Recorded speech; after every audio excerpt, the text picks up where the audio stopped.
અરવલ્લીમાં કથિત નકલી સિંચાઈ કચેરી મામલે યુથ કોંગ્રેસે ગંભીર આક્ષેપો સાથે પ્રેસ કોન્ફરન્સ યોજી હતી, જ્યાં યુથ કોંગ્રેસના પ્રમુખ આશુતોષ રાઠોડે પૂર્વ કાર્યપાલ ઇજનેર પીએમ ડામોર અને ભાજપ જિલ્લા પ્રમુખ ભીખાજી ડામોર સામે કરોડો રૂપિયાના કથિત ભ્રષ્ટાચારના આક્ષેપ કર્યા।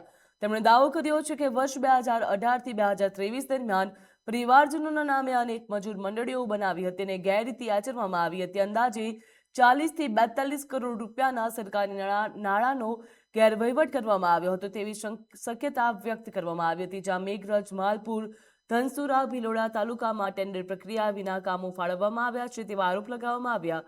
આરટીઆઈ આધારિત દસ્તાવેજો રજૂ કરીને એસીબી અને લોકયુક્ત સમક્ષ તપાસની માંગ કરવામાં આવી છે। તપાસ નહીં થાય તો હાઈકોર્ટમાં પીઆઈએલ અને અદાલતની ચીમકી પણ આપવામાં આવી હતી, તેમજ તેમના દ્વારા કહેવામાં આવ્યું હતું કે આંદોલન પણ કરવામાં આવશે। જ્યાં બીજી તરફ આ તમામ આક્ષેપોની સત્તાવાર પુષ્ટિ થવાની હજુ પણ બાકી છે। ગુજરાત રાજ્યમાં જેમ નકલી ટોલનાકુ, નકલી પોલીસ, નકલી અધિકારી પકડાયા હતા, એ રીતે અરવલ્લી જિલ્લામાં 22 મે 2024ના રોજ તિરુપતિ બંગલોઝમાં નકલી કથિત સિંચાઈની કચેરી પકડાઈ હતી।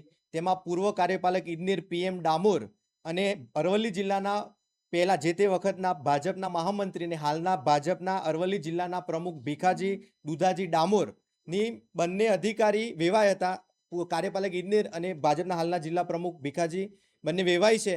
બંનેના પરિવારના નામે અલગ અલગ 10 થી 15 મંડળીઓ બનાવીને 2018-19 થી 23 દરમિયાન સુધી 40 થી 42 કરોડનો મોટો ભ્રષ્ટાચાર કરેલો છે, જેમાં કાર્યપાલક ઇજનેર પીએમ ડામોર હોય અને એમના વેવાય ભીખાજી દુધાજી જે તે વખતે મહામંત્રી હોય, તેમના પરિવારના પુત્રવધુ, પુત્ર, વેવાયના રિલેટિવના નામે અલગ અલગ મંડળીઓ રજીસ્ટ્રેશન કરી સરકારની ગાઈડલાઈન પ્રમાણે જે સરકારના કરોડોના કામો ડિસલ્ટિંગના, એપ્રુવમેન્ટના, સેફ્ટીસના આવતા હતા, એની જાહેર નિવિદા કર્યા વગર, કોઈ પણ ટ્રાન્સપરન્સી વગર પોતાની જ મંડળીઓ ઉપર સરકારી ગ્રાન્ટનું 40 થી 42 કરોડનું બારોબારીઓ કર્યું છે, જેના તમામ પુરાવા સાથે આજે આ પ્રેસ કોન્ફરન્સ કરી છે। અને આ બાબતે હું જિલ્લા કલેક્ટરને આવેદનપત્ર આપ્યા બાદ મુખ્યમંત્રી સાહેબને, વિજિલન્સમાં ચીફ સેક્રેટરી સાહેબને, નર્મદા જળ સંપત્તિના સચિવ સાહેબને તમામને લેખિત ફરિયાદ કરીને જો સરકાર ઝીરો ટોલરન્સ નીતિની વાત કરતી હોય અને ગાંધીનગરની રહેમ નજર હેઠળ આ ભ્રષ્ટાચાર ના થયો હોય તો આમાં તાત્કાલિક ધોરણે તપાસ કરીને જવાબદાર સામે ફરિયાદ દાખલ કરે।